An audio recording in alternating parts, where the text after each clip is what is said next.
Welcome to Your Family Dog, a podcast dedicated to helping families love living with dogs.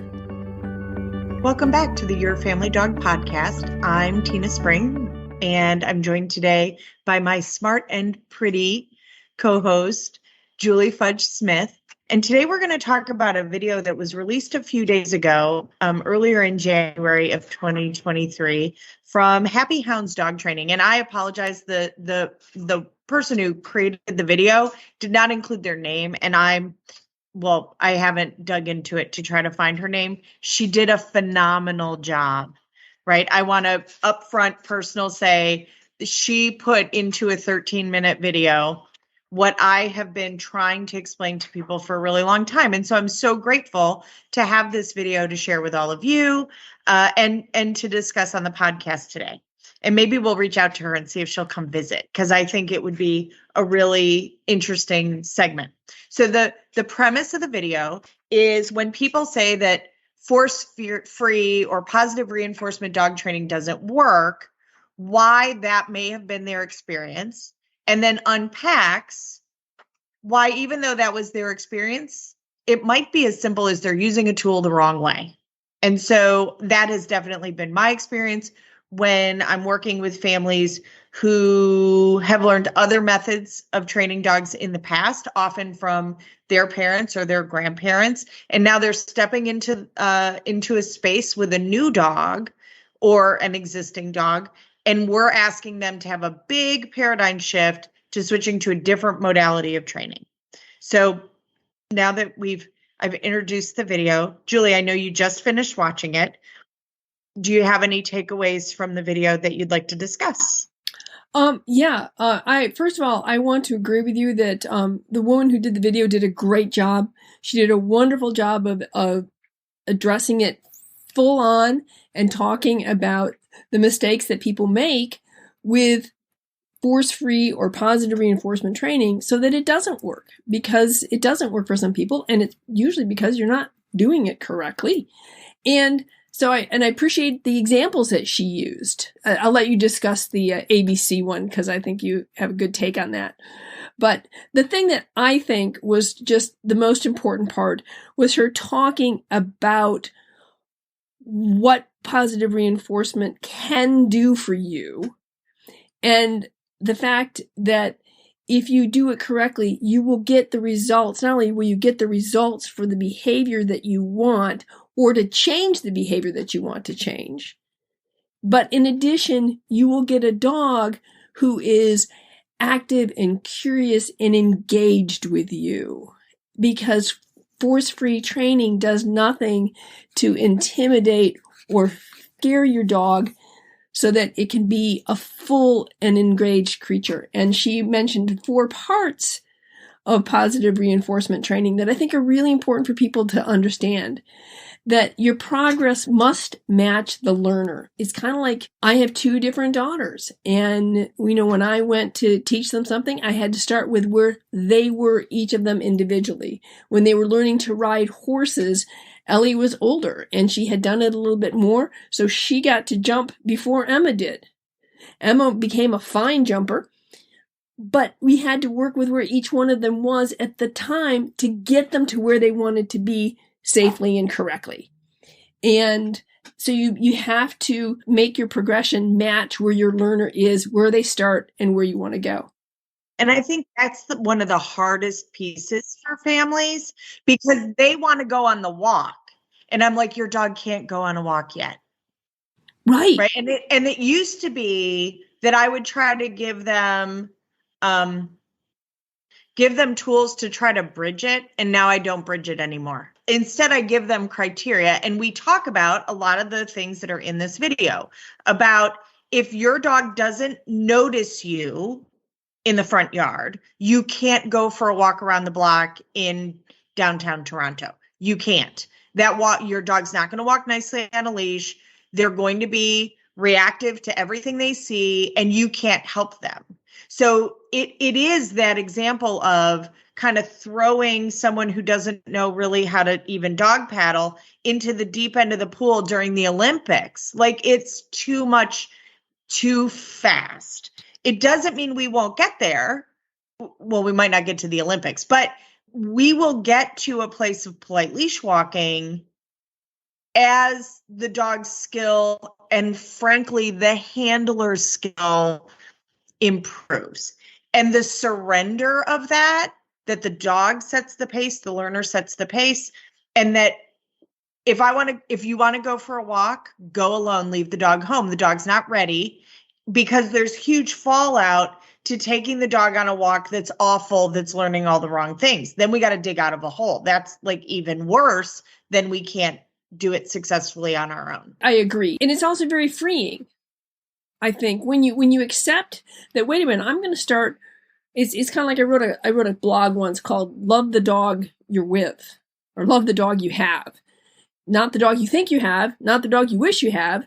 Let's work with the dog you actually have. And I think when you can take that step back and recognize where your dog is right now, and that we're going to match our teaching to where he's at so he can become the dog that you want him to be, it's very freeing. The second thing she talked about was dog knowledge. And this is something you and I have talked a lot about. Colleen and I talk about with every single client. We spend almost one full session talking about dog body language, because you can't know how to progress your dog if you don't understand what your dog is telling you about that progression. So it's really important to understand body language and thresholds and all these things that we talked about in your particular dog, so you know how far you can go and when you need to back up because you've gotten too close to threshold. And if you don't understand dog body language and you don't understand what a threshold is, it's not going to work. Well, and sometimes threshold's hard to see. For example, if I'm dealing with a young puppy, it can just be fatigue. Well, no puppy I've ever seen has a little bar graph on their shoulder that tells us how tired they are. Right? I have to read the overall communication of the puppy to see what the puppy thinks. And puppies will push through a lot of fatigue just to make us happy. Just because there's hot dog and now you switch to string cheese and that's a little bit of sweet potato. Oh my goodness, it's the most exciting thing in the world. And all of a sudden they just fall apart. Right? So some handlers sometimes lose heart when it's just part of the learning. I try to explain to people all the time that if we're doing a good job, the lead goes back and forth between the handler and the dog, right? It's a dance that we are all doing together. We are learning together. So if you look at me train and work with my 4 dogs, it's different with each one, even though the overarching modality is the same. Right. Well, I was just thinking about my grand puppy, Rosemary. And when she was just maybe 2.5 months old, I went over to take care of her for a little bit while Emma had some errands to run with the kids. And got her out of her crate. We went outside, went potty, and then we played. And when she dropped the toy, rather than bringing it back to me, I went, I think we're tired. And so we did some stuff to calm down, and then she just took the toy I gave her and snuggled up with it and went to sleep. But I was able to recognize that for Rosemary, when she drops the toy and stops moving, boom, that's the time for us to shift into something quiet. So it's getting to know your dog and what your dog's signals particularly are. And especially for young dogs, like they might be cutting a tooth. They might have a headache. Like there are things going on with our dogs. I mean, I think about it. I'm still nursing these ribs. It augments my behavior. I don't move the way I normally move. Now, am I constantly thinking about my ribs? Absolutely not. But they are informing lots of things, including how hard I'm going to hug somebody at a funeral, right? Or how many hugs, or whether I'm going to hug the person who's 6'4". Because reaching up and overextending my rib cage to hug someone around the neck when they're 6'4" and I'm 5'3" does light up my ribs, and I don't want to re-injure them. So it doesn't mean I don't love the person, right? I think a lot of times we take a dog not being ready for something really personally. And part of that, I mean, I do it, I have to struggle with it too, is that I'm busy. So if I'm setting aside this 15 minutes to work with Dovey, I kind of want him to just plug in and do what I want him to do. But I have to remember he's not a computer. He's not a little Game Boy that I can just pick up and turn on and off at will. He may be really, really interested in smelling the bunnies across the way. And I might just have to wait a minute. Right. The other thing is sometimes I find like there may be a particular behavior that I want to work on. Let's work on down today, or let's work on stay. And the dog's like, no, I don't want to work on that today. I would be happy to work on calm. So we'll work on calm. I mean, part of it is being able to read the dog and being able to be flexible enough in your training to say, okay, we're still going to use positive reinforcement training. So you don't want to work on stay today because you're a little anxious, but you're more than happy to work on calm? Great. We're just going to shift gears and work on your recall today. And so I think that the part of dog knowledge comes with being willing to be flexible once you read what your dog is telling you. Then the third thing she talks about, and this is something that I have encountered a lot, is proper reinforcement timing. It's a reinforcement or a reward comes after the behavior, but it's also important that it become proximate to the behavior, because as close to the behavior as it is, the more likely the dog is going to make that connection between, oh, that's what you wanted. I got a treat. So that, okay, what did I just do? I just put my butt on the ground and I got a piece of hot dog. Yay. Maybe if I put my bottom on the ground again, I'll get another piece of hot dog. Whereas, and she had a great section in the video on that. If, for example, your dog puts his bottom on the ground, you fumble for a treat, he stands up, you give him the treat. What did you just reward? You actually rewarded him standing up, not for the sit. So that's why she talks about the importance of having a marker, like marker words like yes or yay or yippee or a clicker, so that when the behavior happens and the dog understands that click means a treat's followed, begin to make the association with, oh, that click means what I did means I'm going to get a treat. So that helps to bridge that behavior. Well, I mean, we tell a child when we're doing flashcards with them, good job. You got it right. They get the feedback immediately, like, ooh, try again, you're close, or you got it right. Right. So this is the same thing. You and I would want to learn that way. The human brain, we talk about this all the time, is programmed to the negative. Like we're really good at, the gotcha. You're doing it wrong. I must be doing it right. When the answer is that doing it right is better for us, the human animal, and for the dog, the cat, the goldfish, the kiddo, the horse, right? It's better for both sides of the collar of the hot dog. Both sides of the hot dog are better served by practicing catching it right. And absolutely.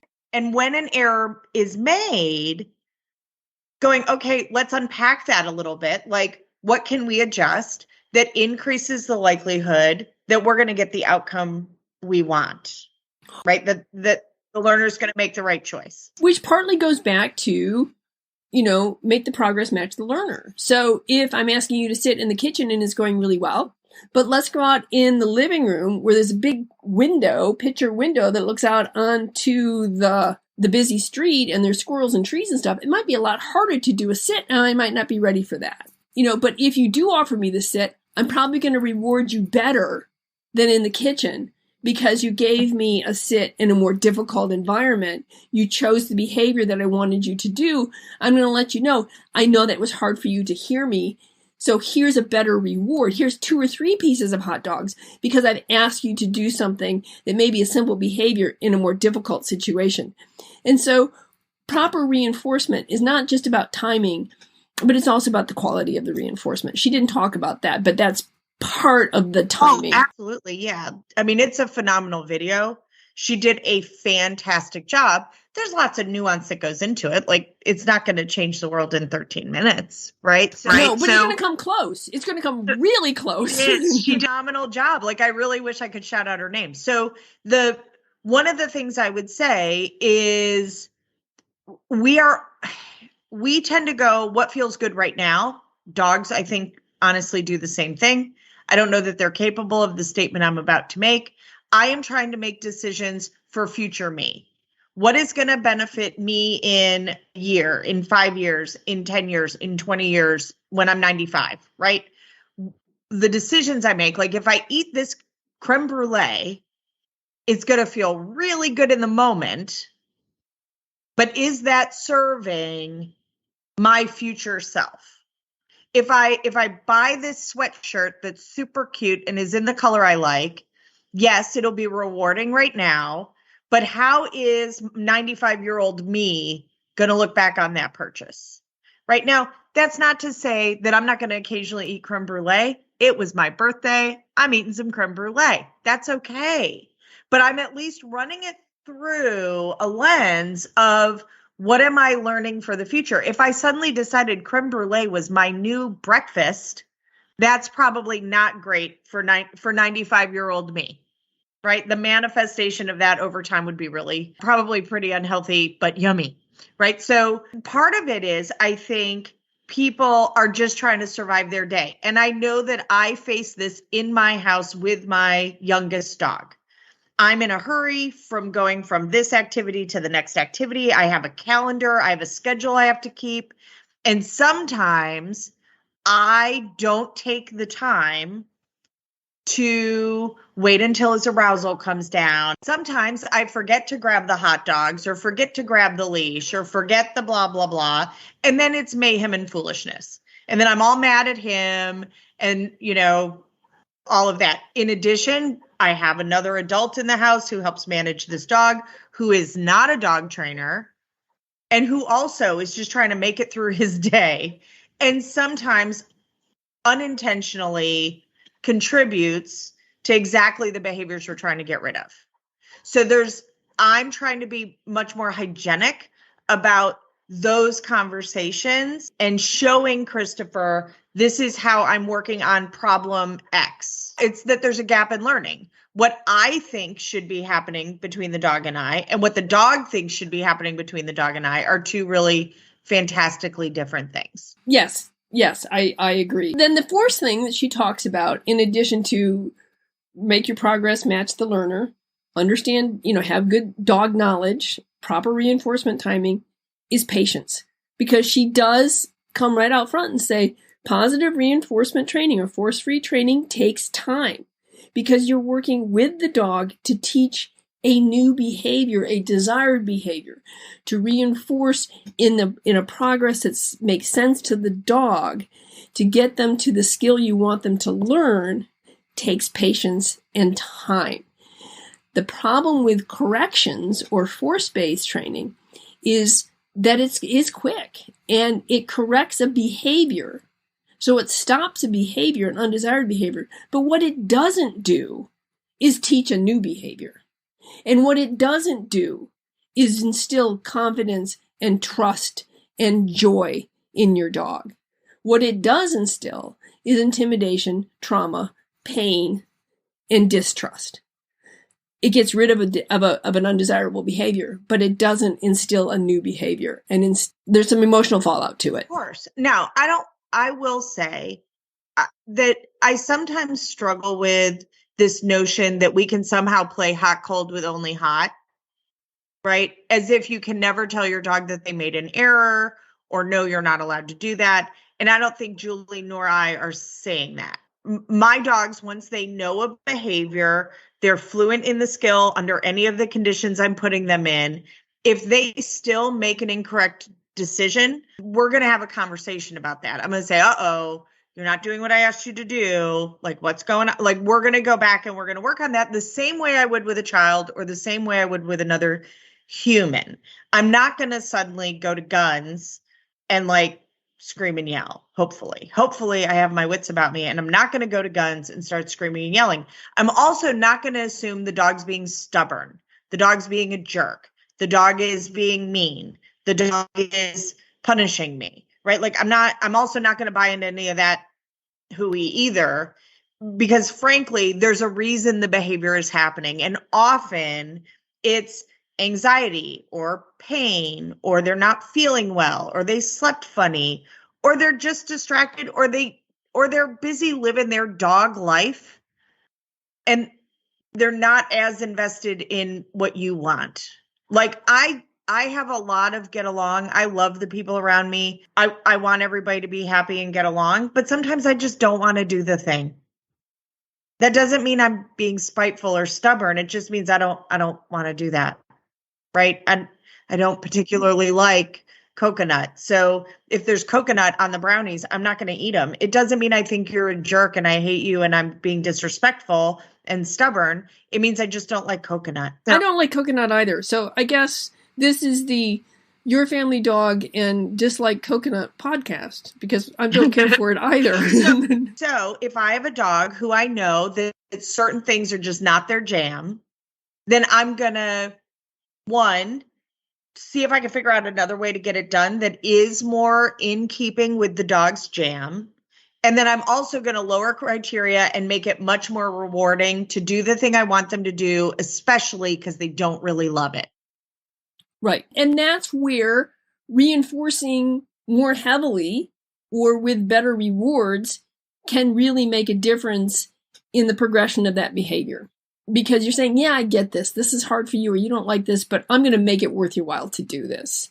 So I sometimes find that I need to, depending on the difficulty of the situation or the difficulty of the behavior or the desire of the dog, I'm going to modify things so that it's easier for them. I'm trying to meet them where they're at and say, yeah, I get this, but this is a necessary behavior, whatever that may be. So let's work on it in a way that works for you. Right. And that's really where the beauty of cooperative care, I say it all the time, that Dr. Deborah Jones, Cooperative Care, 7 Steps to Stress-Free Husbandry, if I could get every customer I deal with to grab a hold of that book and work through it, genuinely work through the book, it would change the world for dogs and people, because we would learn to stop picking at scabs, right? Like you can't start on toenails if you've already run that off in the ditch. You have to start where the dog is comfortable. And that might mean 6 months from toenails, and that's okay. That is totally okay, right? And the power of giving your dog permission to say, no, thanks, I need a break. It doesn't mean we're never going to do it. It just means this moment, I need a break so things don't escalate, right? And we do that with our kids. We do that with our partners. I tell this story a lot. There was a time our cat was really sick, and the care of the cat was kind of all encompassing, and he was vomiting gross, disgusting cat vomit everywhere. So he was like getting a variety of meds on like this schedule that was really hard to wrangle. And so it was a Sunday. I went to work to teach puppy class. I came home in between appointments. I knew I was going to have to go out and teach again, but I had a window of time I could come home and relieve Chris from cat caretaking responsibilities. Because of course, Chris has other stuff he likes to do or needs to do on, his list of things he's doing, living his life. And so I came in and said something like, when did the cat eat? And apparently what I said and what Christopher heard was really different, because I was genuinely asking where we are in the meds and feeding schedule. And what Christopher heard was like, I don't know, me saying his mom wears army boots and that his values and integrity are in question and that I don't really love him anymore. So he all of a sudden I get this like hissy, grouchy dude, which he's not prone to, kind of response. And fortunately I was really tired, so I could stop. I had a little bit of space. And I said, hey, I'm not fighting. I don't know why we're fighting. I'm not fighting. I was just asking where we are in the care schedule for the cat, because I know it's a pain in the butt, so that I can relieve you of wherever we are while I'm home and then hand it back off to you. And he immediately, when I said I wasn't saying anything mean to you, I was just asking for navigation points, he immediately settled, right? Our dogs do the same thing. There's just miscommunications that happen. They happen with our partners. They happen with our coworkers, our friends, our kids. And there's a little bit of whoa. Let's not push that. Let's pull it apart and see what's going on and how we can fix it. Because generally, we don't want to argue.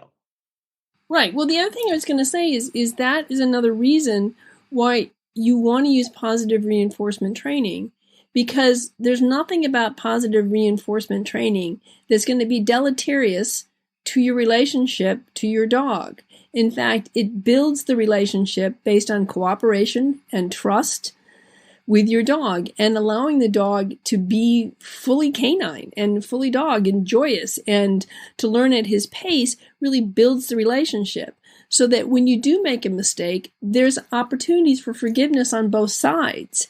And we do make mistakes. Like, we accidentally scare them. We sit on them. We step on their paw. Like, we do make mistakes. And we wouldn't want the dog to be like opening up a big lawsuit about all the ways that we're awful and assuming like she stepped on me on purpose or she scared me in the bedroom while I was sleeping on purpose. Like, I don't want them building a case either.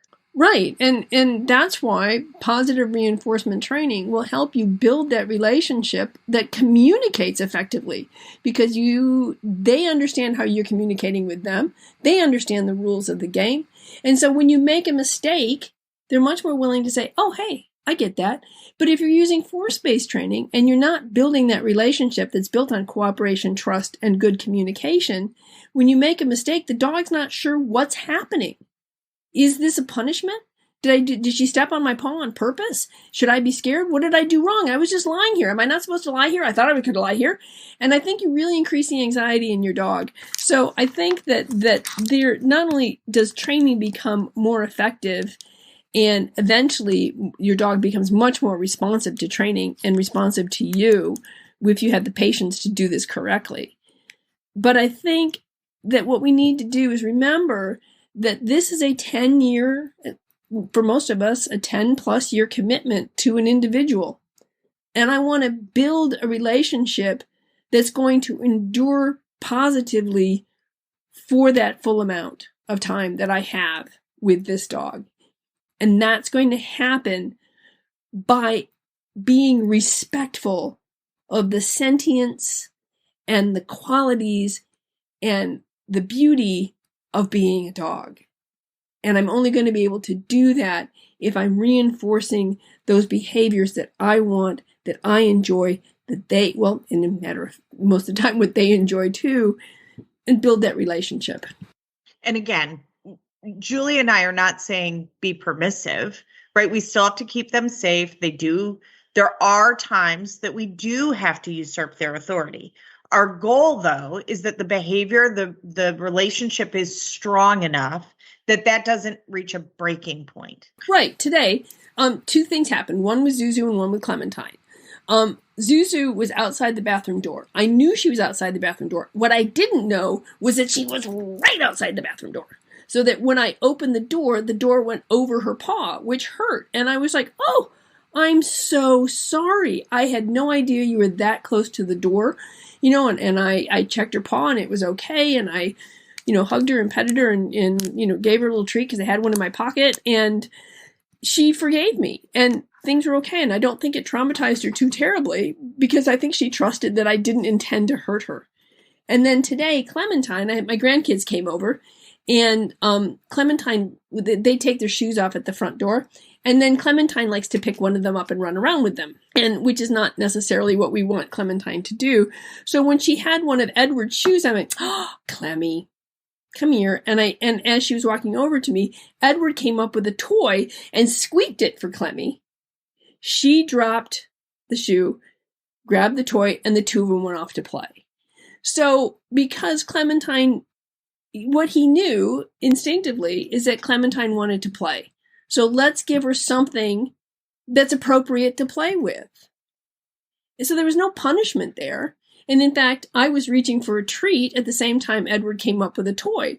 So that the toy hadn't worked, if it wasn't a valuable enough toy, I could have offered her a treat. In fact, I got her to drop a Himalayan yak milk chew that was too small by offering her another treat so I could put the yak milk chew in the microwave and blow it up so it was a proper size yak milk chew, which I gave back to her later. So I think, that kind of thing, is built on trust. I don't normally just rip things out of Clementine's mouth. There's always something, I'll try to offer something that of equal or greater value. So I think that she was willing to listen to the offers we had to make because there was no downside for her. Well, and even if there was a downside, we can soften it for them usually, right? We can make that a softer landing. So the other thing I would say is that this does sometimes put conflict with a peer group. And there was a horse post on Facebook this week about the tradition. It can just be trauma that gets transferred downward through the generations, right? And in the horse world, there's been a tremendous amount of abuse to horses. That was how you had to do it. Like, you had to be heavy-handed and you had to hurt them. And if you didn't, that was going to result in an animal that just had no manners and was going to accidentally kill you. And just like in the dog industry, we are learning that it's not best practices. But again, I could go to a horse trainer tomorrow who still is using those modalities because that's what they were taught they had to do. They don't enjoy it, right? I am a crossover trainer. I started out with very traditional dog training methods. I was taught that's what you had to do, or the dogs would run amok. It was based on teach the behavior. So for example, I'll give you a Cliff Notes version. It was like, teach the dog to sit. Now take them out in public. And if you ask them to sit and they don't sit, give them a leash correction. And when they sit, tell them they're a good dog. So it was based on the dog breaking, me telling them, no, don't break. I'm going to do that the next time I drop a plate. I'm going to tell it not to break, right? And then when it finally can do what I ask it to do, like, good job. Whoopee, right? So again, this is like, yeah, you might glue the plate back together. But that plate has cognitive dissonance, if you ask me. Potentially, and doesn't really like being picked up anymore, probably. No, sure right? Doesn't. Because I'm prone to crack in exactly the same spot. But again, like, I was taught that was the only way to do it, that was the right way. It wasn't mean. It didn't hurt the dog. It was good for the dog. Then the dog saw me as someone that the dog could trust. Well, I don't know about you, but if I made a mistake because I got nervous about something or I was overwhelmed and you were kind of mean to me, even softly, until I got it right, I don't know that I'd view you as all that trustworthy. No. And I sure as heck would be really leery. And the other thing is I would also be very hesitant to try anything new. What I would do is like, okay, if the only way she's not going to get cranky with me is if I sit, then I'm not moving. I'm just going to sit. Right.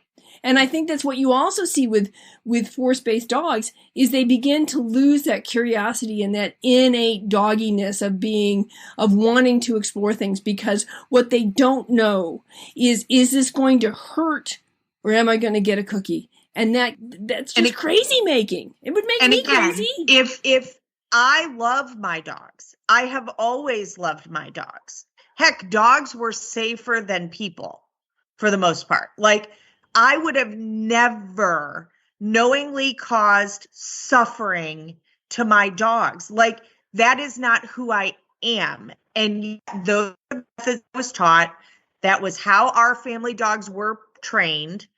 And I had to learn a different way. And it's really easy for those old modalities to kind of ick in there and to forget the magic that I have to divorce myself from those methods and recreate something new, because I kind of want the shorthand just like everyone else. I want the fairy godmother wand that in 3 repetitions, the dog figures it out and we're brilliant and we don't ever have to review that ever again. And that universe does not really exist, whether you're using hot dog or a shock collar, honestly. No, absolutely. Absolutely. It does not. It doesn't work that way. And all you do is increase a dog's threshold for anxiety, I find. So I will say that positive reinforcement-based training methods get a bad rap because they require more skill by the handler.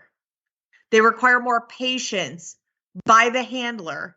they are also more forgiving from a timing perspective, right? Correction-based training, the timing has to be perfect. In a perfect world, you would be able to manage, to inform what the dog is attaching the punishment to, but that isn't always possible. That's right. And that's one of the things, because for example, if a dog is jumping, you're supposed to correct them. But most people don't correct the dog at the apex of the jump. They correct the dog as he's coming back down, and that's not correcting the jumping. Well, so, okay, I'm going to tell you as someone who started out as a aversive trainer, I'm not going to punish when the dog's at the top of the jump. I'm going to punish when the dog makes the decision to jump. If you're doing it when the dog's already in the air, you're doing it wrong. Like, we need to hold ourselves as the teacher more accountable for skill. And again, I'm not going to give a dog a big correction for jumping. I'm going to manage my dog differently so they can't jump. And I'm also going to potentially I'm not going to put my dog in a situation where a human who doesn't listen to me, when I say we're working on this and you're not allowed to say hello to my dog, if the person won't listen to me, we're not going to be in that situation, because it matters to me that my dog is polite around other people. I don't want all the fallout, and someone being mad at me because I said, no, you're not allowed to say hello to my dog, is the least of my problems. They'll be on to something else to be upset about later. I am much more invested in the dog I live with, and that they know I'm not going to put them in a situation they can't handle. So I do a lot of saying it's kind of addictive to get to be the hero, right? To get to be the person who loves your dog best, who is their best friend, and that is reflected on both sides of the hot dog, that the dog understands I have their back, and that I understand that it's not all about me either. That if the dog's not ready, then I either cannot do it or I've got training to do because we're not ready yet. And that's okay. Right. I agree. So I think that what we would encourage you to do is to take a look at the video and just reflect on some of the things she talks about, and how does this work in your world? And if positive reinforcement training is not going well for you, find yourself a good trainer, somebody who has been in the business for a while, perhaps has a CPDT behind their name, and get some help so that you do it correctly, because it will work and it will give you the dog that you want, and it will give you the skills that you need. And there are skills involved. There's no doubt about that. And I see a lot of professional trainers who use it wrong. Yeah. Like, there are probably times that I am a professional trainer who sometimes messily uses it wrong because I'm in a hurry, or I misunderstand, or my timing's bad, or whatever. But right? You know what? I would much rather live with an ill-timed treat than an ill-timed correction. If the worst thing that's going to happen is your dog gets a treat at the wrong time, I can live with that. Right. And what I would say, so my dogs there's like a hierarchy of, hey, I think you're getting it wrong, right? There is no, which means you are never allowed to do that. That is dangerous. That is not ever allowed. That also was the rule with my kids. No meant we're not doing that ever, right? Pooping on the dining room table. I've yet to find a family that's okay, because everybody's house has different rules. So getting on the kitchen table and taking a poop, always a no. We're not doing that. My dogs also get which is like, I think you're going to make a mistake. That might have been a mistake, right? So and again, this is controversial in the dog world, I use what's called a no reward marker, which says to the dog, that's not it. You're not going to get rewarded for that, so that the dog isn't heartbroken and just doing the thing I don't want them to do bigger and bigger because maybe I didn't notice, right? So in my experience, and there will be lots of trainers who disagree with me, but in my experience, giving a dog a no reward marker, that's not what I asked for right now, means you've made a mistake. But from my perspective, it allows a dog to take that off their list for right now. without any of the fallout. Like nothing mean happens. I just go, yeah, that's not what we're doing right now. Let me try this again. I end the repetition. I might even reset what we're doing, help the dog a little bit, and then ask for the other thing again, depending on where the miscommunication happened. Like earlier today, I asked Dovey to do something and they were trimming the trees in the transmission line and he got distracted. So he got an uh-oh because he didn't hear me because his brain was looking at a bucket truck. When he checked back in, I welcomed him back onto the planet. Like, hey, you're right. I'm still here. What a smart dog you are. I'm like, could you please sit for me? He said, absolutely. Now I can do that thing. Right? He couldn't do it when he was focused on the bucket truck. I can't control the bucket truck. But I was a soft place for him to land. I didn't assume he was a jerk who was ignoring me. Because imagine the fallout of that in the relationship. Yes, no, I get that completely, and I agree. So I think, just to wrap this up, I think what we'd like you to do is to understand that positive reinforcement training does work. It does work when it's done correctly, but you have to commit to doing it correctly too. And this is a great little video. She's got some other ones that I also really liked. We think that it's worth taking a look at and giving some serious thought to what is the relationship you want to have with your dog, not just now when you're perhaps actively training, but what's the relationship that you want to create a base for? And that may definitely inform the decision you make on how you want to train your dog. So anyway, thank you for joining us on Your Family Dog today. We hope that you enjoy our topics. If you have an idea of something you'd like us to talk about, we would love to hear it. And you can send that idea to feedback@yourfamilydogpodcast.com. Anything else, Tina? No, I think that's it for this week. I hope everyone is enjoying their January and settling into the new year. Congratulations to the Georgia Bulldogs for their win. I was super happy for the students and the athletes and the school. I know that's a big deal to them, and they've worked really hard to get there. So all of the teams should be congratulated. I was a little conflicted by Ohio State, to be fair. They played their hearts out. And it was one of those games that UGA won that I was like, oh, like I want UGA to win because, I live here, but I also can admire that Ohio State played their heart out. So and we still have the best damn band in the land. So, okay. Redcoat's pretty darn good too, but okay. So there is a little bit of,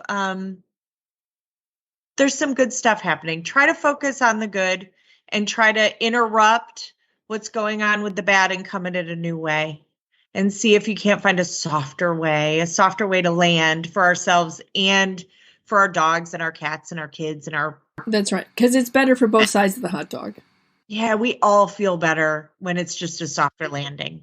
All right. See you next time. Thanks for listening to Your Family Dog. Got questions? Interesting ideas? Visit www.yourfamilydogpodcast.com to share your thoughts.